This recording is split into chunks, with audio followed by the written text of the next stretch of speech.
자, 지금 미래통합당 이러지도 저러지도 오기와 목리로 일관하다가 이도 저도 다 놓친 것 아니냐 그런 비판이 나오는데 인사청문회 또 대정부 질문 글쎄요. 뭐 정말 뛰어난 대여 투쟁 능력을 보여줬다기보다는 약간 좀 덜 효과적인 그런 투쟁이었다라는 평가가 나오고 있습니다. 그리고 법안 심사라든지 상임위 활동을 보면 물론 수적 열세인 것은 확실하지만 제대로 토의를 안 한 거냐 못한 거냐라는 비판이 나올 정도로 야성을 상실했다 이런 비판도 나오고 있습니다. 그래서 이럴 바에는 차라리 장외투쟁해야 되는 거 아니냐. 그리고 주호영 원내대표 장외투쟁도 하나의 방안으로 검토하고 있다라고 했는데 김종인 비대위원장은 장외투쟁 지금 뭐 그럴 때가 아니다라고 얘기합니다. 약간 지도부에도 좀 이견이 있는 것처럼 보이는데요. 이런 와중에 하태경 의원 정의당과 연대할 필요가 있다 이런 얘기도 했습니다. 이 부분까지 한번 짚어보려고 합니다. 관련된 녹취 들어보죠. 이 박 시장 지지자들부터 이 피해자가 2차 가해를 받고 있어요. 이런 때 2차 가해자들한테 아들 문제처럼 좀 강력 대처해야 하는 거 아니에요? 질의에도 금도가 있다라고 생각을 합니다. 저는 주상 신봉자 아니다라고 하신 적 있습니까? 공개 선언 같은 거. 북에서 남으로 오신 분에게 전형적으로 해당하는 얘기 아니겠습니까? 국민들 앞에 솔직히 나는 이제 주재상 버렸다. 이게 뭐 그렇게 힘든 말입니까?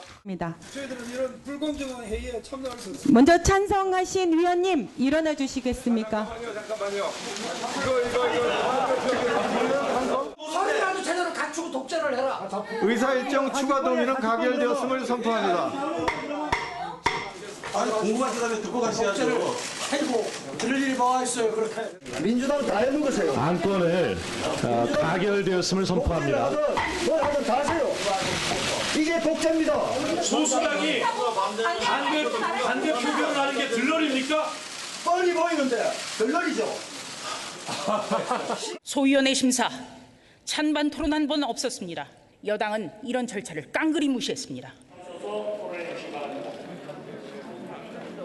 반대 토론하셨으면 들으셔야 되는데 나가시면 안 되는데 그죠? 찬성 185인, 기권 2인으로서 가결되었음을 선포합니다. 48년 재헌국회 이래 개원국회에서 상대당 상임위원들을 동의 없이 일반 강제 배정한 것은 헌정사의 처음입니다. 저희들 18개 상임위 다 내놓겠습니다. 민주당이 제안하는 7개 상임위원장을 맡는다는 것이 견제와 균형 차원에서 그다지 의미가 없다 이런 결론을 내렸습니다. 덜러리 내지는 발목 잡기 이 시비만 불러일으킬 것이라고 판단을 하고 있습니다. 무슨 지금 상임위 7개를 저희들이 돌려달라고 할 일도 없고 또 민주당이 돌려준다고 하더라도 저희들 받을 생각이 전혀 없습니다. 유기찬 위원장, 지금 야당으로서는 저 방법밖에 없을까요? 의석수 때문에 사실 무기력할 수밖에 없는 역학구조인 건 맞아요. 그런데 좀 아쉬운 부분은 원칙대로 하는 게 맞다. 예를 들면 의석수가 그렇게 되면 그런 상황에서 중간에 퇴장할 것이 아니고 처절하게 그 안에서 싸워야죠. 그리고 그것이 다 국민이 보고 있고 또 국민이 어쨌든 의석수를 만들어줬기 때문에 나가게 되면 오히려 그 통합당에 대해서 갑질로 인식이 될 수가 있어요. 그래서 그 부분은 끝까지 그 해당 국회 내에서 싸워야 된다. 이런 취지의 말들이 많이 있고요. 또 하나 장애투쟁에 대해서는 아마 당내에서는 일부 의견이 나왔지만 그에 대해서 공감을 못 얻는 걸로 알고 있습니다. 코로나 사태, 수해 이런 문제 때문에 그렇고 또 하나 장애 나갔을 때 통합당의 의지와 상관없이 여러 가지 마이크가 들어오거든요. 여러 집단들이 본인들 주장을 또 마이크를 통해서 주장하기 때문에 그런 또 혼란 이런 것들을 고려했을 때 장애투쟁이 갖는 의미는 크지 않다. 그렇다면 수렴되는 것 같고 어찌됐든 앞으로는 아마 중간에 중도 퇴장하는 일이 없는 것이 통합당의 미래에 좋지 않겠나라는 생각입니다. 예. 차유정 교수, 이번에 임대차법 이제 통과된 게 국토위원회잖아요. 그렇죠. 당초에 여당, 야당 이렇게 상임위원장 조정할 때 국토위원장은 야당에 주기로 그렇죠. 했었죠. 그 7개 그러니까 이 야당이 가지는 상임위원장 거기에 중에 들어있었죠. 만약에 미래통합당이 국토위원회 상임위원장을 맡고 있었어도 이렇게 할 수 있었을까요? 아마 속도가 상당히 늦어지겠죠. 예. 늘어질 수밖에 없는 상황이 될 수밖에 없죠. 그러니까 지금 상임위를 패싱해서 가기에는 그것은 상당히 그러니까 무리수가 상당히 많이 있다는 거죠. 바로 그 때문에 제가 생계 지금 이 잘못된 예. 첫 단추라는 겁니다. 지난번 이 우리가 원구성할 때도 제가 강하게 이야기를 했습니다만 과연 법사위원장에 올인하는 것이 과연 옳은 것일까? 차라리 그러니까 나머지 7개 상임위원장이라도 제대로 맡아서 제대로 견제를 하는 것이 필요하지 않을까 하는 이야기를 했었거든요. 근데 이걸 그때 그러니까 지금 포기를 하는 바람에 지금 가장 중요한 상임위가 이번에 국토교통위원회인데 말씀하신 것처럼 이 지금 이 미래통합당이 가질 수 있는 그 상임위원장을 포기함으로써 그냥 그대로 지금 여당이 일방적으로 처리할 수 있도록 완전히 문호를 활짝 열어버린 셈이 됐기 때문에 아마 상당히 지금 땅을 치고 후회할 수밖에 없지 않은가 하는 생각이 들거든요. 그럼에도 불구하고 저는 또 상당히 또 좀 이해가 안 되는 부분들은 지금 8석인가요? 지금 이 100석이 넘는 의석을 미래통합당이 갖고 있는데 이 지금 왜 안건 조정위 같은 걸 같은 여러 가지 지금 국회에 지금 그러니까 논의할 수 있는 도구들이 있거든요. 그런 거 필리버스터라든지 이런 부분들을 왜 가동하지 않았을까 의문이 든다는 겁니다. 예를 들면 안건 조정위 같은 경우는 상임위에서 3분의 1만 그러니까 요구를 하더라도 그것이 가능할 수 있고요. 그걸 안건 조정위를 만약에 그러니까 가동이 되면 90일 동안 논의를 해야 되거든요. 그걸 중단시키려고 하면 3분의 2 동의를 얻어야 된다. 오늘 조호영 원내대표는 인터뷰에서 그런 이야기를 하더라고요. 안건 조정위를 구성하려고 하더라도 그러니까 지금 6명이 하면 3대 3이 되는데 이게 지금 만약에 야당이 3 쪽에는 또 다른 그러니까 이 친여 성향의 야당이 있기 때문에 하나만한 꼴이라고 하지만 저는 그러한 모습들을 통해서 계속적으로 문제를 제기하면 국민들이 아무래도 시선을 가질 수밖에 없잖아요. 필리버스터 왜 안 했냐 이러니까 그것도 마찬가지로 지금 5분의 3을 넘어가서 180석만 동의하면 수도 봐주 있기 때문에 그래서 안 했다고 하는데 설사 중단이 된다 하더라도 하는 모습이라도 보여주는 노력하는 모습을 보여줄 필요가 있다는 것이죠. 앞서 말씀하신 것처럼 장애에서 지금 할 수 있는 상황이 아니라고 한다면 주어진 이 틀 속이라는 국회 안에서 할 수 있는 모든 걸 다 하는 것이 야당의 진정한 모습이 아니었을까 정말 안타깝다는 생각이 듭니다. 정태근 의원 체급이 다르다고 싸우기도 전에 무조건 포기할 수는 없는 거 아니에요? 그럼요. 그 18대 때 민주당은 89석인가 80대 초반 의석이었어요. 근데 물론 요번 건은 좀 다릅니다. 요번 건은 사실은 임대차 3법 같은 경우는 상황적으로 안건 조정위에 올리거나 필리버스터 하기가 어려운 상황이었던 게 왜 그러냐면 아까도 제가 말씀드렸던 것처럼 민주당에서 입법 순서를 잘못해서 이미 부동산 시장에 요동을 했고 전세값이 급등하고 있는 상황에서 만약에 통합당이 이것을 갖다가 계속 끄는 방식 안건 조정이 올라가면 최소한 90일, 3개월 가는 거거든요. 그래서 그런 문제 때문에 사실은 나오는 걸로 했는데 제가 지금 여기다가 그 패널에다가 과연 그럼 의석수가 모자라는 것 그리고 무기력한 상황 이게 문제냐? 저는 그렇게 안 본다는 거예요. 그럼 뭡니까? 벽돌입니까? 저 네모 안에 들어갈 것 중에 정말 뭔가 문재인 정부를 견제해야 되겠다고는 국민들도 한번 저 안에 뭐가 들어가야 되는가? 미래통합당에 뭐가 문제인가? 이 문제를 같이 제가 생각해 보셨으면 하는데 첫 번째로 제가 제기하고 싶은 게 일단 게을러요. 예를 들면 엊그저께 최재형 감사원장에 대해서 거의 여당 의원들이 문매를 가했습니다. 그러면 그 자리에서 실제로 최재형 감사원장 입장에서 보면 국회법에 따라 가지고 감사 의결을 해서 벌써 보고를 해야 되는데 보고를 못하고 있는 그 상황에 대해서 얘기하고 싶은데 물어봐 줄 사람이 없는 거예요. 그러면 앞에 문제와 관련해서는 퇴장했다가도 들어와 가지고 왜 최지영 원장이 저렇게 나오는가 이걸 얘기를 했었어야죠. 기본적으로 의정활동하는 치열한 자세가 모자라는 게 문제인 거고 두 번째로는 법안이 결국 통과된다 치더라도 잘못된 내용들 문제가 발생했던 내용들을 하나하나 다 지적을 해야 됩니다. 아까도 제가 말씀드렸지만 오죽 답답하면 법안이 통과되는 시점에 가서 윤희석 의원이 혼자 올라가서 그러면 앞으로 전세도 살지 말란 말이냐? 그럼 월세 살란 말이냐? 이 얘기를 하잖아요. 그러면 임대 3법의 문제가 제기됐을 때 현행 입법을 가지고는 이러한 부작용이 반드시 나올 것이다. 이 문제에 대해서는 당신들이 책임져야 된다라고 얘기를 하는 거고 상임위원장 문제도 저는 상임위원장 다 안 가질 수 있어요. 그럼 상임위원장을 다 안 갖는 조건 속에서 의정활동을 어떻게 할 것인가에 대한 전략을 만들어야 되는데 그 전략이 존재하지 않는다는 거예요. 그래서 제가 굉장히 지금 열불 내고 말씀을 드렸는데 저뿐만 아니라 지금 문재인 정부의 폭정에 대해서 정말 저것을 견제해야 되겠다고 생각하시는 분들은 미래통합당에다가 이 네모 안에 들어갈 것들을 고민하셔가지고 다 좀 보내주셨으면 좋겠어요. 예. 박원석 의원. 글쎄요, 뭐 지금 말씀들을 공감하면서 종합적으로 얘기하면은 미래통합당이 감을 잃은 것 같아요. 아까 이제 첫 단추 얘기를 우리 차 교수님이 하셨는데 그 첫 단추가 21대 국회 첫 단추가 아니고 이게 야당이 되는 순간부터 첫 단추를 좀 잘못 깬 거 아닌가. 그래서 너무 이 이른바 이제 태극기 부대라고 하는 아스팔트 우파의 목소리에 견인이 돼가지고 20대 국회 내내 파행과 장외투쟁 사이를 오락가락했어요. 그러면서 정말 제1야당으로 제대로 보여야 될 견제력을 보이지 못했다는 거죠. 그러면서 21대 국회를 맞았는데 원구성 협상부터 저는 좀 전략이 없었다고 보고요.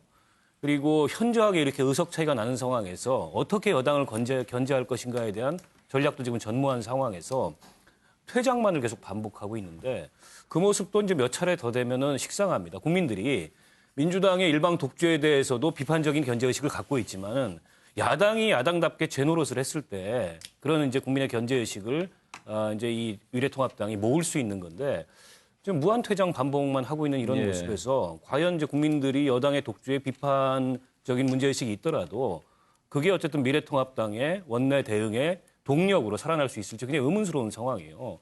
그래서 김종인 비대위원장께서 경험도 많으시고 또 여러 가지 전략도 많으신 분인데 아직은 김종인 비대위원장도 좀 중심을 못 잡고 계신 게 아닌가. 그런 점에서 좀 안타깝습니다. 윤기찬 부위원장이 할 말씀이 있은 것 같습니다. 통합당이 이제 말씀하신 것처럼 저도 말했지만 원칙적인 행동을 해야 돼요. 처절하게 원내에서 법에 정해진 제도적으로 보장된 여러 가지 권리를 행사해야 되는 건 맞습니다. 근데 이제 경험이 통하지 않는 부분이 한 번도 경험해 보지 못한 의정 활동을 하고 있어요. 지금 여당이. 예를 들면 원구성 단계에서도 법사위 관련 갖고 여러 가지 투쟁을 했지만 한 번도 그렇게 서로 양보 안 하고 둘 다 가져간 적이 없었고요. 그리고 이번 상임위 운영 과정에서도 소위 구성조차도 뭐 소위에 응하지 않았다는데 소위에 응하지 않은 게 아니고 소위 협상 중이었던 거죠. 소위 구성 수기 과정 없이 바로 표결에 들어가고 그러니까 수기 절차를 그냥 생략해 버리는 겁니다. 그리고 또 하나는 이 의안 제출 과정에서 동의 절차라는 것도 사실 이렇게 활용이 많이 된 적도 없습니다. 이 동의 절차라는 것은 원안에 없는 경우에 이걸 보충하는 수단인데 이게 도중에 도중 발의하고 똑같은 겁니다. 이 도중 발의 절차를 통해서 필리버스터를 사전에 차단하는 이런 또 원천적인 여러 가지 기획도 하시고 한 번도 경험해보지 못한 의정활동 하고 있기 때문에 그동안에 김종인 비대위원장 등의 경험이 통할 수가 없었던 거예요.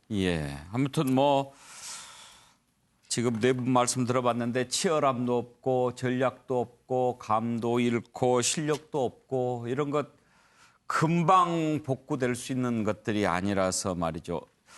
현근택 부위원장, 민주당은 이렇게 퇴장 정치하는 미래통합당이 편안할까요? 일단 국회에서 토론하고 지금 말씀하신 것처럼 토론도 하고 필리버스터라도 하고 이의제기로도 하고 하는 게 당연히 낫죠. 그래야 말씀하신 것처럼 어찌 보면 이제 정이 되는데. 필리버스터도 지금 요건이 안 된다면서요. 5분의 3 이상이면은 뭐 그건 이제 나중에 이제 하는 거를 중단시킬 수 있는 것이 처음부터 시도하는 거 못 하는 건 아니거든요. 근데 저는 정태근 의원님이 자꾸 아까부터 두세 번 말씀하시는데 이렇게 만약에 법으로 규제하면은 뭐 임차인한테 전가시킨다. 이거 항상 나오는 얘기예요. 그러니까 재산세라든지 뭐 종부세를 인상시키면 임차인한테 전가시킬 거다. 그다음에 뭐 양도세를 과하면은 양도세가 무서워서 못 판다. 어찌 보면 지금 미래통합당의 뭐 주된 생각인지 모르지만 우리나라에 지금 집 못 가진 사람 세대가 40%가 넘거든요. 그러니까 아직도 그러면 부자 정당, 웰빙 정당 가진 사람들의 편 아니냐 이런 생각을 저는 국민들이 할 거라고 봐요. 실제로 이 임대차 보호법은 81년에 만들어졌습니다. 전두환 정권 때 만들어졌어요. 그때 1년이었거든요. 89년에 굉장히 이제 우리 그 부동산이 굉장히 문제 있을 때 그때 2년으로 늘었습니다. 그때만큼 어찌 보면 상황이 심각한 거다. 이게 사실은 단기간적으로는 약간 오를 수 있어요. 하지만 장기적으로 보면 임차인들한테 도움이 되는 법입니다. 지금 4년 후에 또 말씀하시는데요. 사실 이번에도 신규로 하는 것도 넣으려고 그랬어요. 4년 후에는 다시 넣을 수도 있는 부분이기 때문에 저는 꼭 집주인, 가진 사람들의 편을 드는 정당에서는 제가 보기에 국민들의 호감을 많이 받기 어렵다라고 봅니다. 예, 오죽 답답하면 이런 말까지 나올까요? 정의당과 연대해야 한다. 그런 말이 나왔습니다. 하태경 의원이 한 얘기인데요. 그 발언 내용 잠깐 들어보시죠. 정의당과도 공조를 할 가능성이 있습니까? 당연히 해야죠. 민주당이 야당을 차도 대상으로 본다고 했는데 정의당은 뭐 예외죠. 정의당은 활용 대상이지. 자기들 필요할 때만 예우면 먹고 안 그러면 뭐 내팽개치고 이런 건데. 이제 정의당도 이번에 이제 박원순 시장 그 사건 때 보면 많이 바뀌고 있잖아요. 구좌파, 신좌파 이런 대립도 나타나고 그리고 신좌파가 훨씬 도구만에 덜 빠져 있는 모습도 보여주고 있고 하기 때문에 정의당과도 더 적극적으로 연대할 필요가 있다고 생각합니다. 박원순 의원 정의당 정책위장을 맡고 계신데 뭐 정의당의 투쟁 정신을 수입하고 싶었을까요? 글쎄요, 뭐 하태경 의원이 평소에 미래통합당 의원 중에도 정의당에 대한 야유와 비판을 가장 많이 하는 의원 중에 한 명이세요. 그렇습니까? 저분이 저런 말씀을 하니까 굉장히 당혹스러운데요. 정의당은 정의당의 위치에서 현재의 국회 운영을 정상화시키기 위해서 노력을 하는 거고 미래통합당은 미래통합당의 위치에서 제1야당으로서 견제 역할을 해야 되는 거지 정의당과 미래통합당이 연대할 일은 아마도 저는 없을 거라고 보고요. 지금 국회가 이 모양 이 꼴이 된 과정에 사실은 상당한 원인 제공을 했습니다. 특히 20대 그 국회 내내 파행을 반복했고 그게 사실은 지금 여당이 176석을 얻은 뒤에 더 이상 20대 국회처럼 운영하면 안 되겠다. 밀어붙여야 되겠다. 이제 이런 어떤 판단의 원인 제공을 한 측면이 있잖아요. 근데 그런 정당이 지금 와가지고 뭐 힘이 부족하니까 정의당이랑 같이 연대하자라는 거에 대해서 저는 공감하기 어렵고 그냥 각자의 역할을 잘하면 됩니다. 예.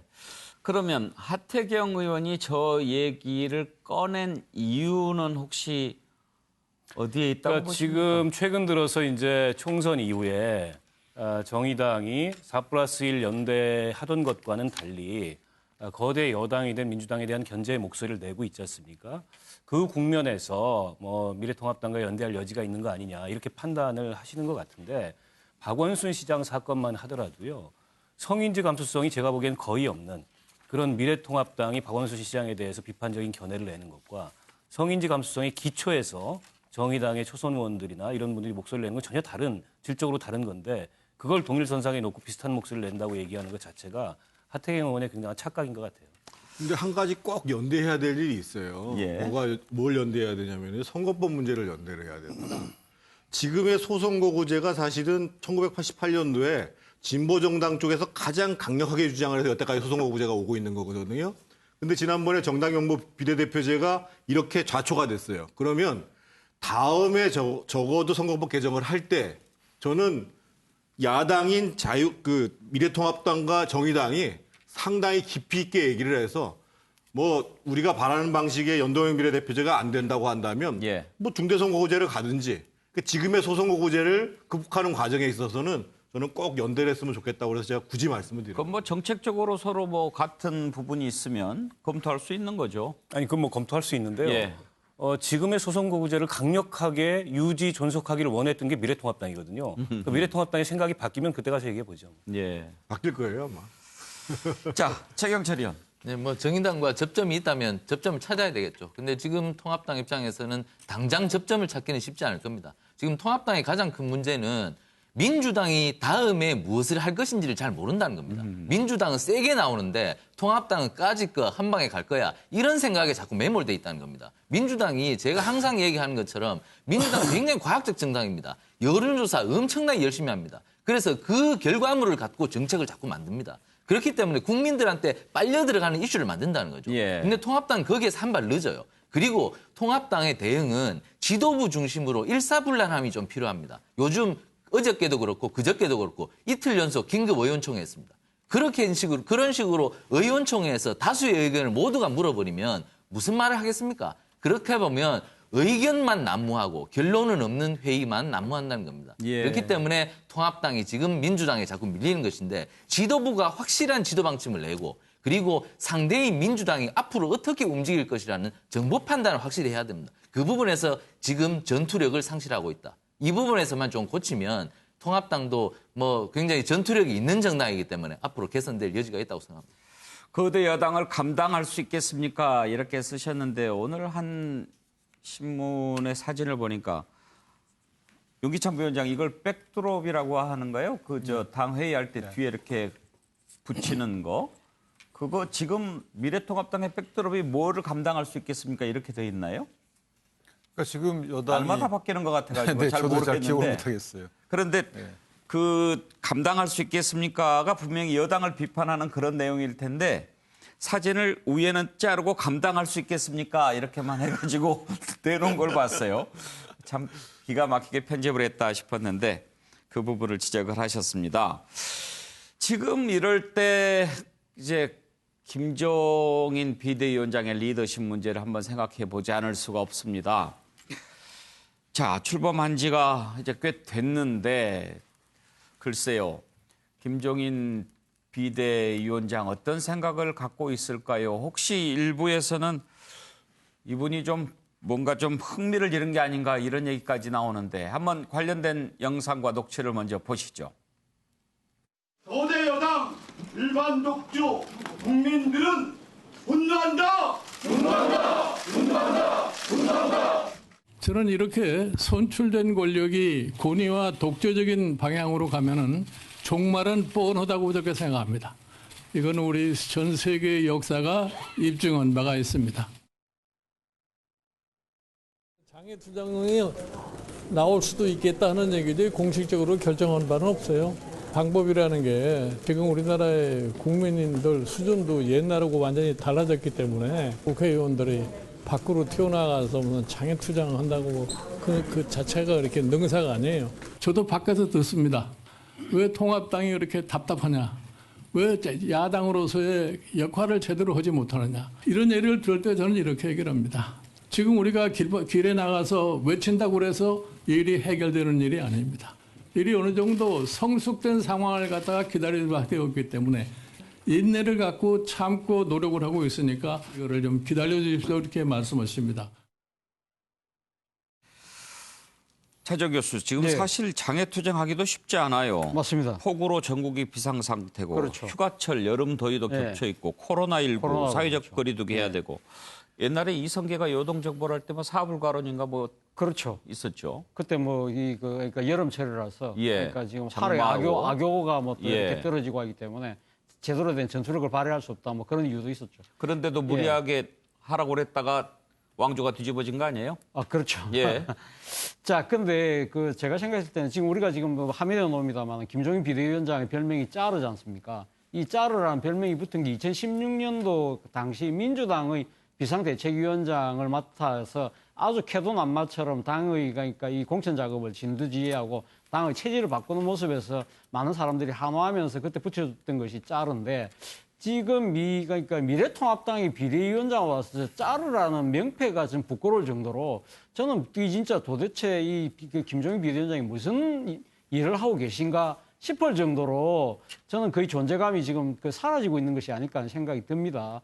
사실 앞서도 제가 말씀드렸습니다만 이번에 원구성과 관련해서 이 미래통합당이 이 법사위원장의 모든 걸 올인해서 당시 주호영 원내대표가 이 대표직을 사임하고 난 뒤에 그러니까 지금 지방으로 내려갔을 때 그때 속리산까지 쫓아가서 만났지 않습니까? 저는 그때 김종인 비대위원장이 상당한 정치력을 발휘할 것 같다. 자, 이 우리 법사위원장 밀은 그만 버리고 7개 우리 주어진 이 상임위원장이라도 제대로 한번 맡아서 한번 해보자. 모든 건 내가 책임질게. 그런 모습으로 나올 줄 알았는데 그렇지 않더라고요. 그런 부분들.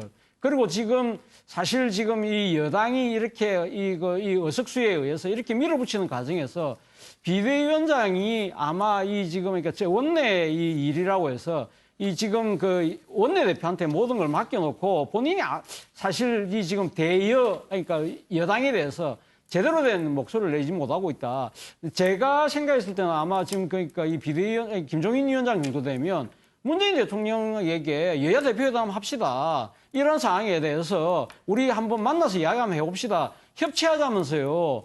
그리고 지난번 개원식 때 연설했을 때도 그러니까 문재인 대통령이 초점이 협치 아닙니까? 이러한 부분들을 이야기를 하면서 이 지금 뭐 여야 대표회담이라도 좀 제시를 하면서 강하게 이런 자신의 그러니까 목소리를 내면서 원내 문제에 있어서도 이제 리더십을 발휘할 필요가 있는데 이러한 부분들이 이 목소리가 없다. 그래서 과연 자르라는 것이 지금은 합당한가? 이런 생각들이 많이 제 머릿속으로 오갑니다. 네, 현근택 부위원장. 저도 짧게 얘기하면요. 처음에 김종인 비대위원장 왔을 때 기본소득 문제 들고 나왔죠. 그다음에 원종인 돌봄.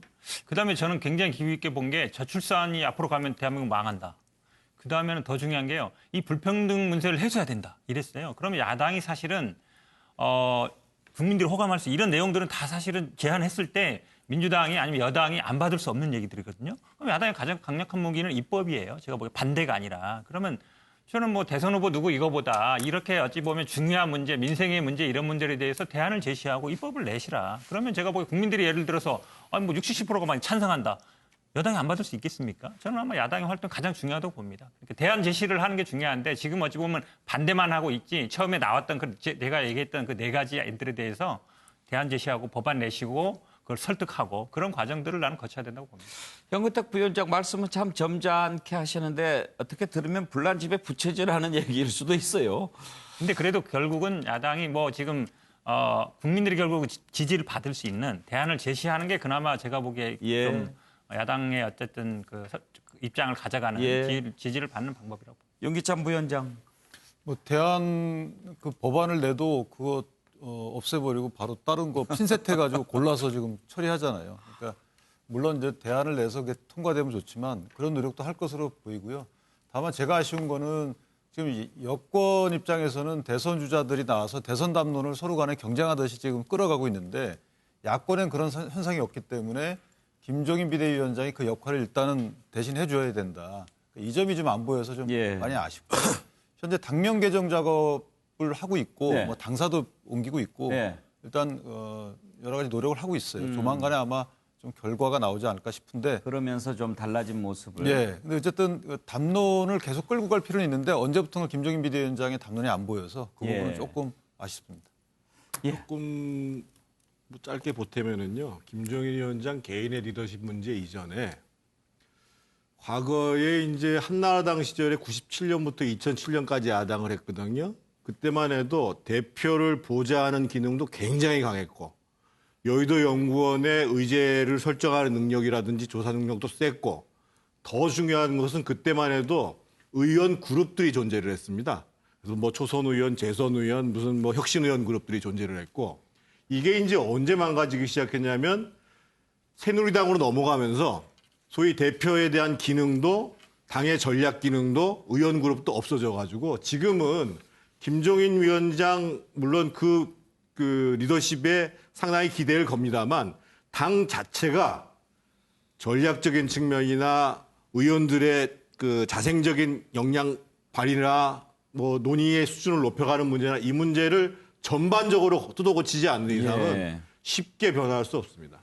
최경철 의원 혹시 최근에 김종인 위원장 만나보신 적 있나요? 뭐 조만간에 만날 것 같은데요. 예. 김종인 위원장이 이틀 연속 긴급 의원총회를 했는데 수요일 날 의원총회에 안 나갔습니다. 그 수요일 의원총회 안 나가고 목요일 나갔습니다. 근데 수요일 날 김종인 위원장 어디 갔냐고 일부 의원들이 좀 따졌어요. 예. 그래서 그 다음 날 의원총회 나왔더라고요. 그래서 이번 주는 조금 김종인 위원장에 대한 분위기가 좀 통합당 내에서 달라졌다. 이 사람 지금 뭐 하냐 지금. 이렇게 지금 우리가 그 민주당에 판판이 밀리고 있는데 그 부분에 대해서 또 메시지를 못 내고 있다는 것이죠. 또 하나 김종인 위원장이 지금 해야 할 일은 내년 보선을 준비할 인물을 데리고 와야 된다는 겁니다. 그 인물조차도 지금 윤곽을 드러내지 못하고 그리고 이것조차도 원내대표에게 알아보라는 그러한 후문까지 있다는 겁니다. 이 부분에서 리더십에 굉장히 타격이 있다. 우리 방금 정태근 의원님 말씀하셨다시피 지금 선수들도 굉장히 경기력이 저하돼 있고 감독도 경기력이 저하돼 있고 총체적으로 지금 꼴찌를 할 수밖에 없는 분위기가 아닌지 감독도 선수도 그리고 뒤를 받쳐줄 프런트도 어떻게 강화해야 될 것인지 3단계로 한번 점검을 해보고 거대 여당 민주당에 어떻게 맞설지를 한번 고민을 해야 될 것 같습니다. 김종인 위원장도 그런 얘기를 다 듣고 있겠죠? 듣고 있는데 지금 커뮤니케이션이 그렇게 활발한 분은 아니죠. 그리고 퇴근하시고도 여러 의원들을 만나는 것보다는 비서실장에게 알리지 않고 혼자 가버리는 그런 일정이 많아서 그래서 여러 가지 당에서도 걱정하는 목소리가 있습니다. 그렇기 때문에 김 위원장도 조금 더 의원들과의 스킨십을 늘리고 이를 통해서 전략을 새롭게 세우는 계기를 좀 만들어야 할 것 같습니다. 예.